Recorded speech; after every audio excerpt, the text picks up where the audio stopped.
Okay, question? I'm thinking I already know the answer, but I want to make sure. Oh, okay. In Jeremiah 24, it talks about a Nebuchadrezzar, Mm-hmm. and then in Jeremiah 27, they change it to Nebuchadnezzar.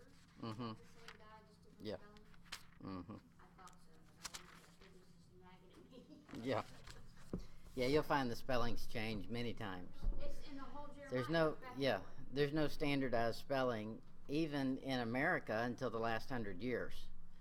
So it's all been done phonetic. Different than Nezar. Yeah, it's all been done phonetically. Yeah. And especially when you get to the New Testament, when they're referring to Old Testament things, you'll see them use the same name several ways, and sometimes it's very different. Jonah, right? Instead of Joshua, it's Jesus. And then sometimes they'll say Joshua, Elias, right? Right. All right, Esther chapter 5. I have a question. Yes? Psalm 69:28. Let me read out of the book of the living and not be written Yeah. in the righteous. That's probably a D. Yeah. So is that referring to what? How many books were there that people are written? Is it 3 or is it 5? I'm sorry. Who knows? Types of books. There's a bunch of books. That's a tough subject. I did a whole study on it one time. There's a difference in the book of life and the book of the living, and I think it's the difference in the New Testament and the Old Testament. One is a book of life. I'm not gonna. It would take me too much time and too much scripture to explain it all. But that's a good thing to keep in mind as you go through the Bible. Look for a book. You'll see different books pop up. You'll see Moses. Remember Moses back there when he was up on the mountain and mad because God was going to destroy all the people and talk about how awful they were. He said, "Look, if you're not going to go with us, just blot me out of your book too." Okay, so he's already written in a book. Now I believe in the Old Testament what happens there is everyone who is born is written in the book of the living. Then the deeds they do are written as well. You can, those Old Testament people are not saved the way we're saved. So they're judged differently than we're judged. In Revelation, let's go there. Revelation 20 or 21 or somewhere in there. Sorry, I picked a hard subject. Yeah, and I said I wasn't going to explain it, but here I go. So who's at fault? Yeah, I know. Sorry, I dropped out. Revelation 20, verse 12.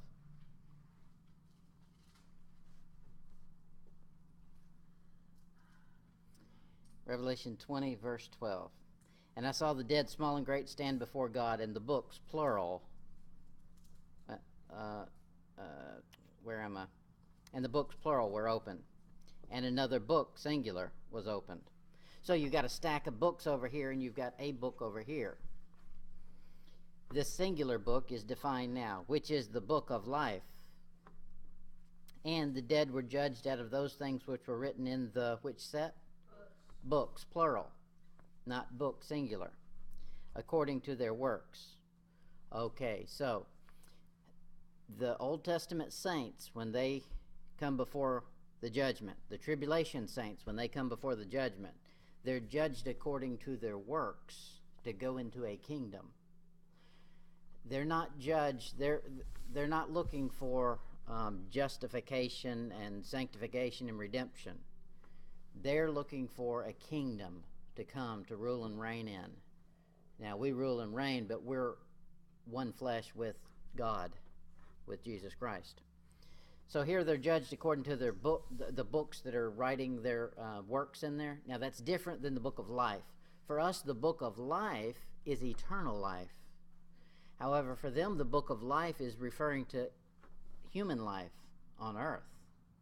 And you understand from the Bible, Job talks about it too, being blotted out of the book of life.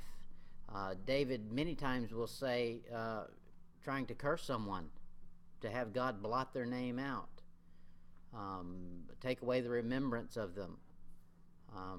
So that's their human existence. So you can go through that thing. There's lots of books, and there's the Book of Life and the Book of Remembrance and the Book of... There's lots of books.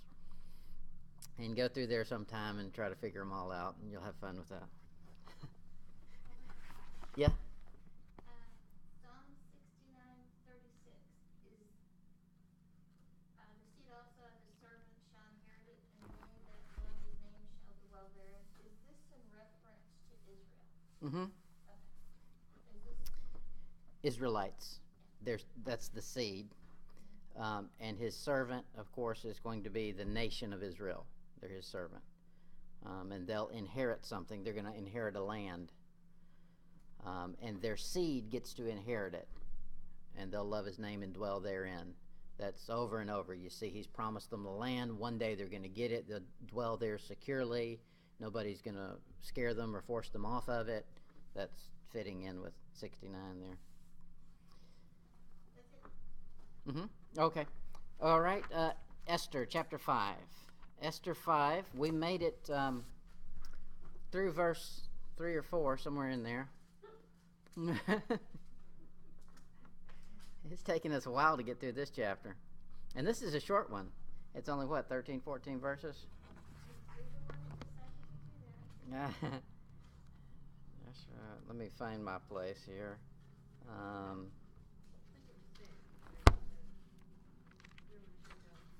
We're going to pick up in verse 3 and 4.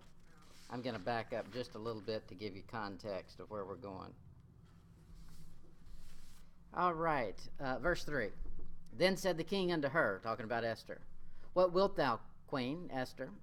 And what is thy request? It shall be given thee to the half of the kingdom. And Esther answered, If it seem good unto the king. So she's not just declaring her rights. Although you would think from that statement, okay, now I'm good. I can just name it and claim it. But she can't. She understands the intent of the request that he was, or the statement he was making. She understands that the intent of it is not you can literally have, we're going to tally the whole kingdom and up to one half is yours. No, she understands that within reason. Here's how you know she understands. Verse 4, and Esther answered, if it seemed good unto the king. Not, okay, this is what I want. She understands that there's got to be a reasonable equation in the king's mind. Now, it may or may not be in her mind, but she knows that it's the king's decision. And so she says, well, how about this one? Would this fit? Rather than just demanding, this is what I want. You see, this happens over and over. Look at verse 6. And the king said unto Esther at the banquet of wine, What is thy petition? And it shall be granted thee. And what is thy request? Even to the half of the kingdom it shall be performed. Okay, how does she respond to that? She doesn't say, okay, that's what I've been waiting on. No, verse 8. If I have found favor in the sight of the king, and if it please the king to grant my petition. See, she's still effing, and maybe, could be, what do you think? Would this be all right? She's still not seeing that statement as, okay, here's a blank check. Write it out for whatever you need. Look at chapter 7. Chapter 7, verse 2. Mm-hmm. Chapter 7, verse 2. And the king said again unto Esther on the second day at the banquet of wine, What is thy petition, Queen Esther? And it shall be granted thee. And what is thy request? And it shall be performed, even to the half of the kingdom. Then, do what? Mm-hmm. Yeah, that's just a standard phrase. Then Esther the queen answered and said, If I have found favor in thy sight, O king, and if it please the king, let my life be given me at my petition and my people at my request. Same thing. If this seems like a good deal to you, if this qualifies for what you're calling half of the kingdom, this is what I would like. Look at verse 5, chapter 8, verse 5. And said, if it please the king, and if I have found favor in his sight. So all the way through this, you can see nowhere in there is she feeling like she's become entitled. even though the statement could have been taken out of context and forced to say, okay, you said it, we heard it, I want one half. Here's the dividing line, and from this, this longitude and latitude, it's mine, and you can have the rest. No, she understands it's got to be within reason. It's the king being nice to her. Now, the same thing is going to follow through spiritually with the New Testament. We'll get there in a second. The promises of Christ are the same to us. We understand that he's told us we can make requests. We can petition Jesus Christ. We can petition the throne of grace. However, we don't get to stomp our feet and demand half of his kingdom. We don't. We understand it's got to be reasonable, and there's certain things that we can ask and he ain't going to give them. Even though we've got some statements that look like blanket statements that you can have whatever you want. Well, you've got to get the whole context of it, and you've got to understand what he's saying, just like Esther did with the king. For instance, John chapter 14.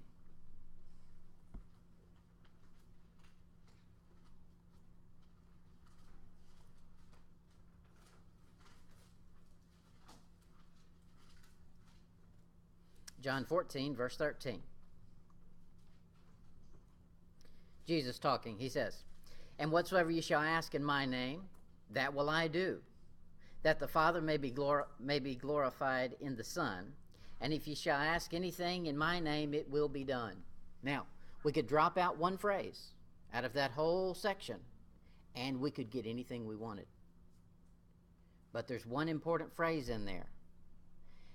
That the Father may be glorified in the Son. If it's not going to glorify Jesus Christ, there's no requirement God grant it. So that's one of the requirements in giving a petition to God. If you're going to ask God for something, the question is, how does that bring glory to Jesus Christ? Okay, why do you think you would get it? See it again in chapter 14, verse 15.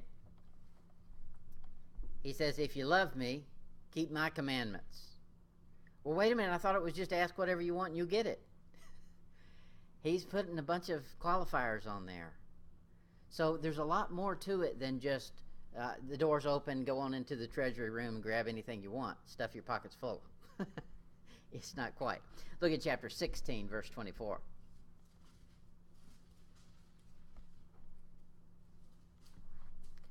Chapter 16, verse 24. Jesus says, "Hitherto have ye asked nothing in my name. Ask, and ye shall receive, that your joy may be full."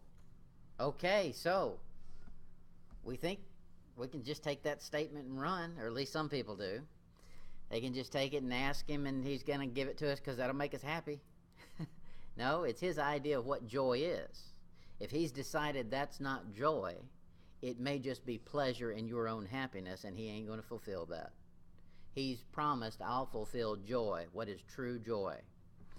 Paul found out the hard way. God doesn't just answer everything. When it seems like it would be fun for us, or it seems like, in our opinion, we need, and many times we think we need things, and God's decided we don't. And it's just because we've not been down the road far enough to realize we didn't need it. But from our point of view, we really did need it. Our little brains can only see so far. And our idea is need. And sometimes God says, no, that's not really what you need, so we're not getting it. In 2 Corinthians, Paul had a serious thing here. He's got a thorn in the flesh. And he asked God 3 times. So Paul said, look, this didn't go away. I'm knocking, I'm banging on the door. I got the foghorn out. Do you not hear me? And the answer is, my grace is sufficient for you. Okay. So there, even though Paul knew all of these things, he didn't claim any of those verses to say, I can have whatever I ask. He didn't go up there and say, well, Jesus, you said if I ask in your name, you're going to give it to me so I can be happy. Okay, he didn't pull those verses out. So he understood there's a reasonableness to a request that is God's option to accept or not. just like Esther before the king. She was making a request. In her mind, it was reasonable. That doesn't guarantee it would be to the king. So she's approaching this thing cautiously, the same way we should when we ask God something. Just because we think something needs to be done, it's best to get his opinion on it. He's seeing a way bigger playing field than what we do. In James chapter 4, verse 3, James says, "Ye ask and receive not." Well, wait a minute, I thought we could ask and get anything we wanted. He said, I'm going to tell you why you ain't getting it. He said, "Ye ask and receive not, because ye ask amiss, that ye may consume it upon your lust." Okay, so sometimes what we want and we're asking for in prayer is just something that we want, that we desire. And it's not according to God's joy that he had defined earlier. It's our lust. Sometimes we've got eye and understanding problems where we think that need, and God says, no, that's lust. That's just a desire of the flesh. It's not really a need. If you ask for something to satisfy the desires of the flesh, then you can expect to be turned down. You can expect God to say no to that one, because his job is not to build up the flesh. Remember, his ultimate job is he's going to destroy the flesh and give you a new one. So why would we think that he's going to start building it up? Okay, well, he's not. Right. The promises of answered prayer are directed this way. Those things that bring glory to God, to Jesus Christ, his Son. And the things that will give us spiritual fruit, something that'll help us exhibit what he's put in us. Now that prayer will get answered. Lord, show me how to have patience today. Show me how to exhibit long-suffering, gentleness, meekness. Those things, you can ask for that prayer to be answered, and he's sitting on the edge of his seat waiting for that one. And he'll help you with that one. Now, I'm not saying it's going to be fun. In John 15:16, he says this, "Ye have not chosen me, but I have chosen you and ordained you, that you should go and bring forth fruit." Okay, that's the reason you're still here. Because he wants a certain amount of fruit off of you before he takes you out. And that your fruit should remain, that whatsoever ye shall ask in the Father's name, ask the Father in my name, he may give it you. So there, an answer to prayer is directly connected to bearing fruit. He says, if you want your prayers answered, start praying toward bearing fruit. That's the purpose of you being here anyway. And something that brings God joy. Now, we don't think of it this way often, but there's thing, God has emotion. And he says over there in Hebrews, he's touched with the feeling of our infirmity. He also can be brought happiness, brought joy. And we're supposed to bring that to him. And that'll be in John chapter 16, the whole passage. I'm not going to read it to you. You can read it when you get to home. The other thing you can do is you can ask God for something that'll allow you to serve him better. Now, he knows what will allow us to serve him better and what won't. You know, sometimes we can ask for, we can try to con him into, a Learjet would help me serve you better. And he'll say, no, how about some new tennis shoes? He knows exactly what we need and what we don't, and we can't con him. He knows what's real and what's legitimate. In 2 Corinthians 9:8, he says this, "And God is able to make all grace abound toward you, that you always, having all sufficiency in all things, may abound to every good work." So whatever you have right now, not what you're waiting on, whatever you have right now is all you need to abound to every good work. He's already given that to you. Now, it's like the little boy with his pockets full of cookies. He's got one in each hand, and he's saying, I want more, I want more. Okay, well, maybe you need to use up what you've got right now, and then I'll give you some more. That's the way we are a lot of times. Now, a lot of times we do ask for things, and we don't really know. Our mind doesn't work right. We don't have a spiritual mind to know exactly what we should ask and shouldn't ask. And we'll ask for some things, and God will give it just because he wants to, just because he's nice. We give our kids things they don't need just because we feel like doing it. That's the way God does sometimes. But don't make that a rule. Don't say because he gave it to me and I was just throwing a fit and I got it. Don't think that you can get it every time by doing that. And that's where the charismatics have made a doctrine. They've made a doctrine of the name it and claim it. They can stomp their feet. They can declare and decree something is what they think. They think, I can be a little brat down here and I can demand God do this or do that. Well, the problem with that is that makes you superior to God. That means you become the master, God becomes the servant. God doesn't normally answer prayers under those conditions, so how come the charismatics have lasted as long as they have? And stomping your feet don't get you anywhere all the time. Oh no, but there's more than one person that answers prayers.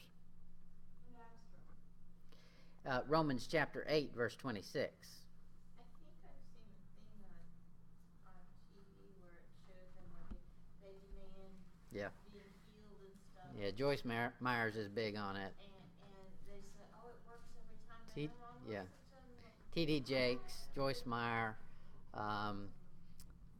what's that other guy who thinks he can control the weather? Copeland, Kenneth Copeland, and his wife, That one Gloria. Who likes to lay people out. Who's that guy? No, that's I can't Benny Hinn, yeah. I didn't like him growing up. I used to be Yeah. at the forest when I was growing up. Justin Peters did a great job Yeah. on all of them.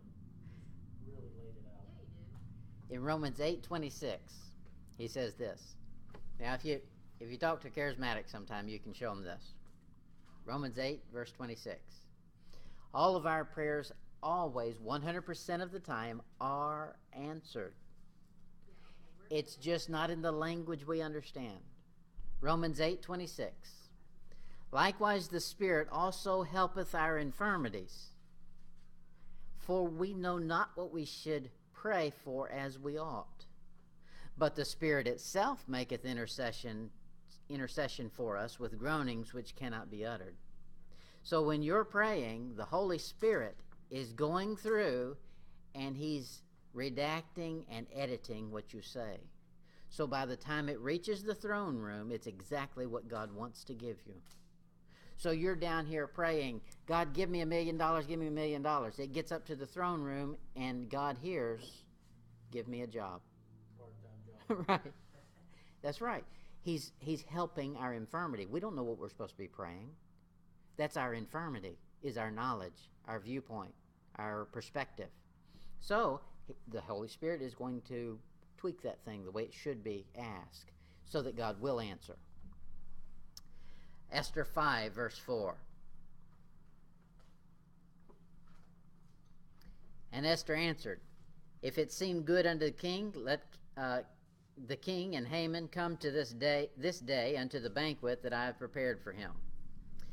Esther knows how the king's offer is to be made. When he says you can have anything you want, she doesn't go overboard with it. She says, let me do something for you. Now that's smart. That's let me postpone it. I'm going to take a rain check on that one. In the meantime, I'm going to butter you up. Is that okay? And that's what she's doing. I'm going to make a banquet.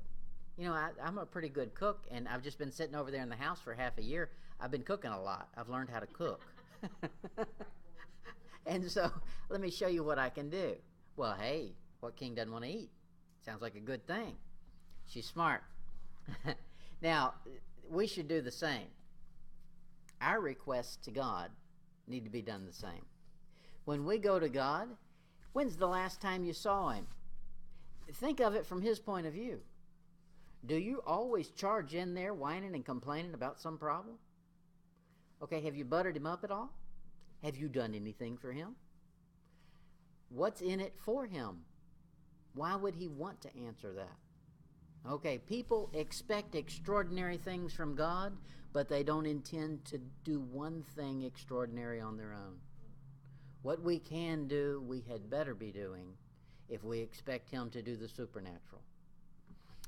And we got to get off that or we'll start preaching. James chapter 1, verse 6.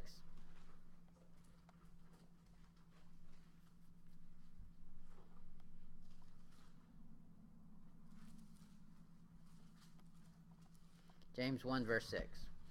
Here's a proof text for charismatic.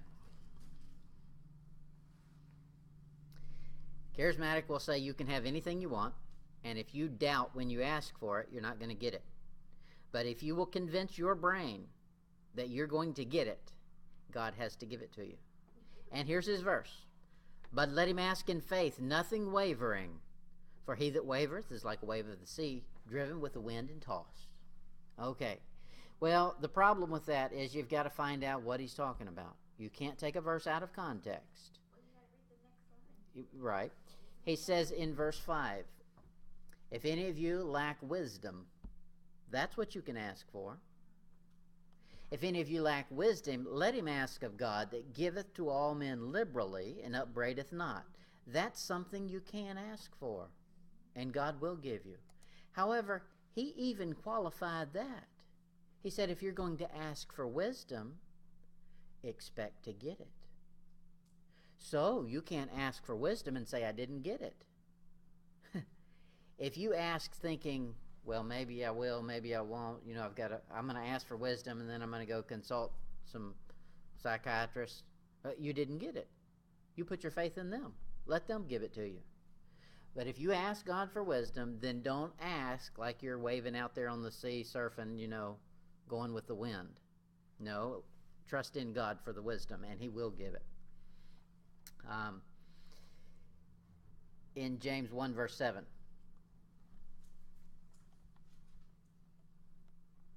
he clearly says here, for let not that man, somebody who's going to doubt when they ask, let not that man think that he shall receive anything of the Lord.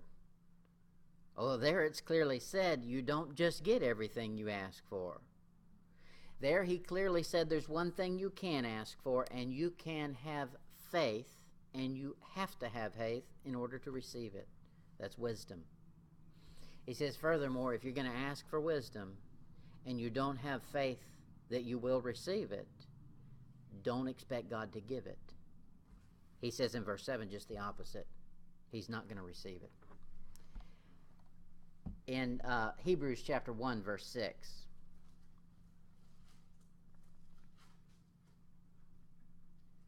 Hebrews 1, verse 6. He says again, when he bringeth in the first begotten into the world, he saith, and let all the angels of God worship him. You know that the whole spiritual sphere up there, all the angelic beings, anything that is in being that's beyond our viewpoint, our seeing with our eyes, has to worship God. Even the devil. The devils believe and tremble. When he shows up in Matthew 4, he says to the devil that he's got to worship God, and him only shalt thou serve. Okay, so everything has to worship God. Well, we got to be careful that we're not demanding God worship us by forcing it in prayer. God, you do this right now. No, that means you're God. And that's where a lot of this charismatic stuff runs off the deep end. That becomes satanic. Esther 5, verse 6.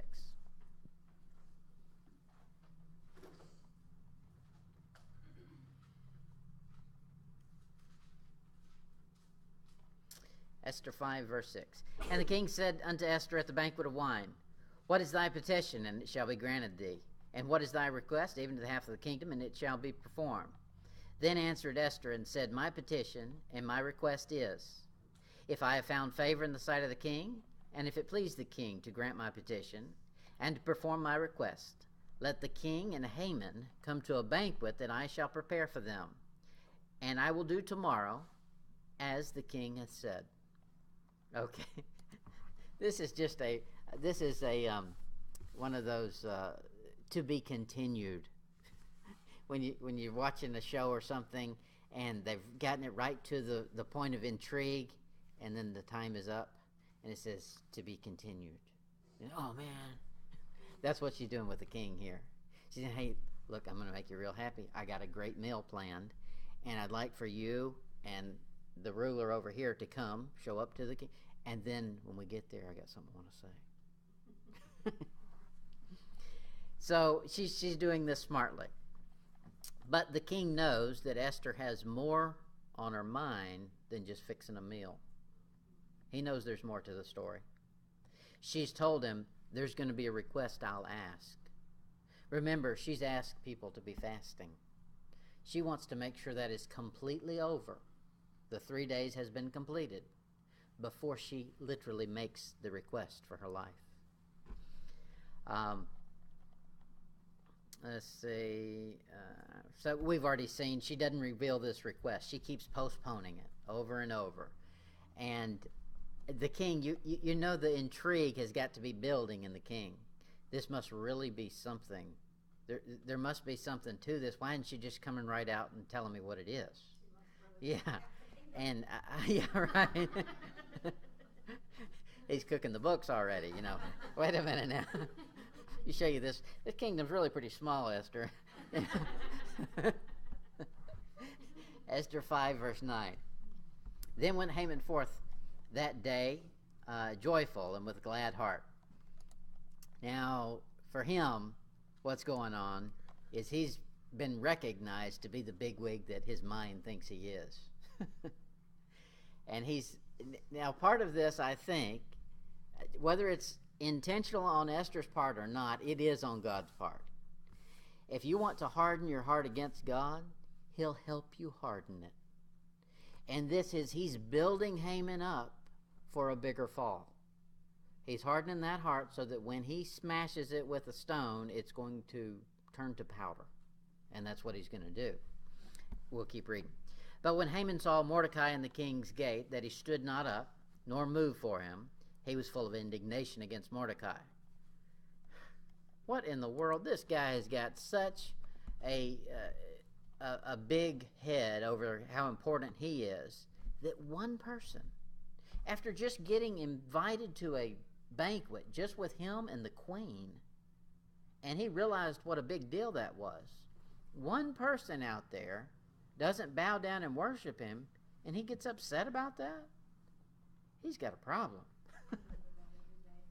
One bad review in the whole Right. office has to be corrected because it probably doesn't. Uh-huh.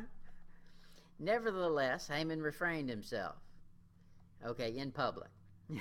And when he came home, he sent and called for his friends and Zeresh, his wife. Oh, he's got to unload on somebody. Somebody's going to get an earful. And Haman told them of the glory of his riches and the multitude of his children, and all the things wherein the king had promoted him, and how he had advanced him above the princes and the servants of the king. Haman said, moreover, yea, Queen Esther did let no man come in with the king unto the banquet that she had prepared but myself. Oh, isn't he some big wig? And tomorrow am I invited unto her also with the king. It wasn't just a one-time deal. I'm going back tomorrow. Yet all of this, here's where his mind is this whole time. Yet all of this availeth me nothing, so long as I see Mordecai the Jew sitting at the king's gate. He's mad.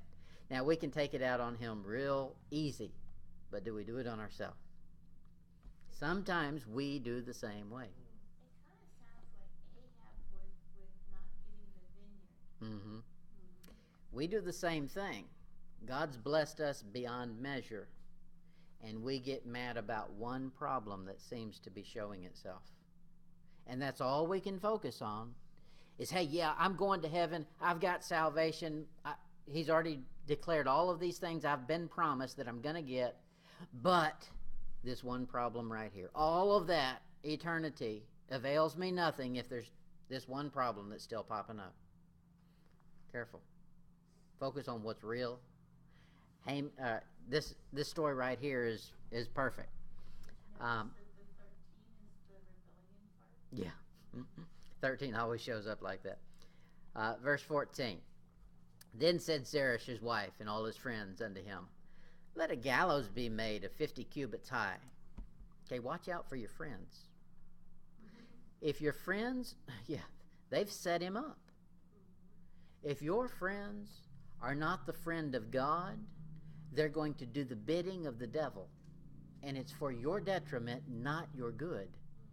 Here, you realize, had he not built the gallows, he wouldn't have been hung on the gallows. He had some bad friends. Okay, so he's going to do this. And tomorrow speak thou unto the king, that Mordecai be hanged thereon. Then go thou and in merrily with the king unto the banquet. And the thing pleased Haman. Of course it did. And he caused the gallows to be built. Okay, Esther puts off her petition, and in so doing, she's set Haman up in the meantime to feel like he's even more important. It's just, in our story, it's a perfect plot. If you were going to write a book, if an author wanted to write a book, this is perfect. It's the plot has been thickened. And Haman, the bad guy's getting to be, more and more out of control. But God always levels the playing field. You won't live long before you realize that. And sometimes it's you his leveling. Verse 9. Let's see. Verse 9, he says, Then went Haman forth that day, joyful and with a glad heart. Okay, he's gotten joy over something that was really not intended for his good.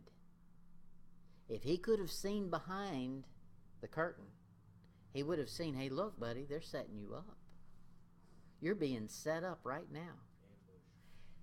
You're the one that declared this thing, and you don't even realize the most powerful person other than the king is going to be there, and you are the one who's declared her to be dead on a given date in the future.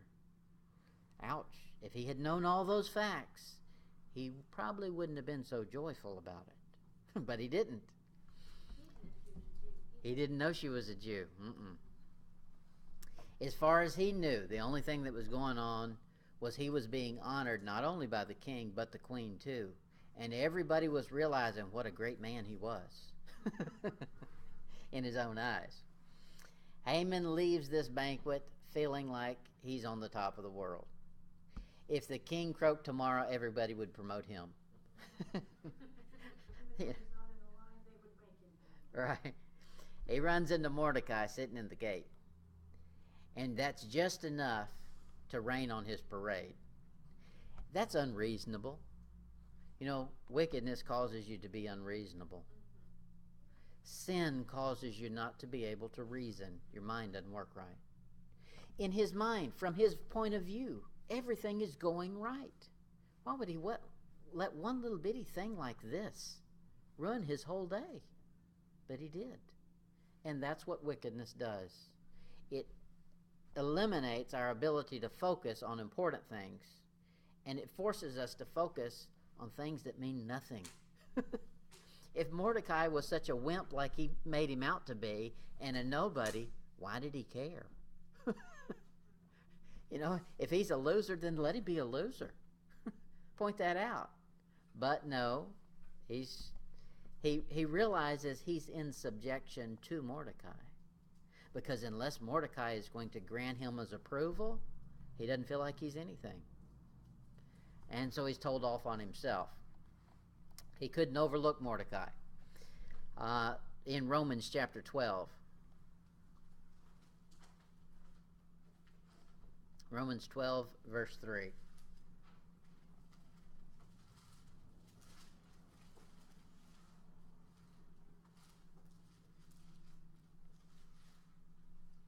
Romans 12, verse 3. For I say, through the grace given unto me, to every man that is among you, not to think of himself more highly than he ought to think, but to think soberly, according as God has dealt to every man the measure of faith. This is a tough verse, because that means in every criticism, you should critique it. Don't believe all of the negative, and don't believe all of the positive. Or else you'll shoot to the top like Haman does. And it's just the top of the gallows is all you're at the top of. Here he's saying, don't think of yourself more highly than you should. Now, that doesn't mean think bad of yourself. It says, then you should. So as in faith, as a Christian, you should think highly of what you've been given as a son of God. That's worth a lot. However, the flesh ain't worth a whole lot. So that you don't think a whole lot of. Notice our verse there, he says, but to think soberly. Okay, so reason. According as God hath dealt to every man the measure of faith.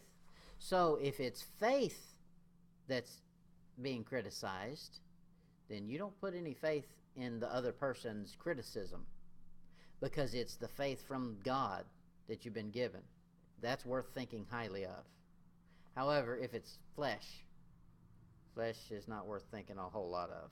Amen. Back to Esther. Esther 5, verse 10. God has a tendency to humble us. Yeah. Nevertheless, Haman refrained himself. And when he came home, he sent and called for his friends and Zeresh, his wife. In public there, he wanted to give a good face. He's a double, two-faced guy. Really, he's livid. He's mad. But he thinks, all of these people are worshiping me. I can't show my true colors. That's what wickedness does. It makes you live a double life. It makes you, in public, put on the happy face when inside you're seething. You cannot stand what's going on. But rather than tell them what you think, you're just holding it in, bottling it up until you can get alone with some people you know will agree with you. That's the problem with Facebook. Facebook is designed. I am so mad about what happened today, and I didn't tell anybody. I didn't go confront the person that I was mad at. No, I'm just going to come to Facebook and tell all of my supposed friends. And I'm not even going to tell them the details. I'm just going to generalize. And that way they'll pat me on the back and I'll feel good about being so wicked. Really, that's what it is. You should confront the other person one-on-one. It shouldn't be iniquity where you involve everybody else. Now you've gotten them to agree with your sin, and they don't even know what they agreed to. That's a hazard of Facebook.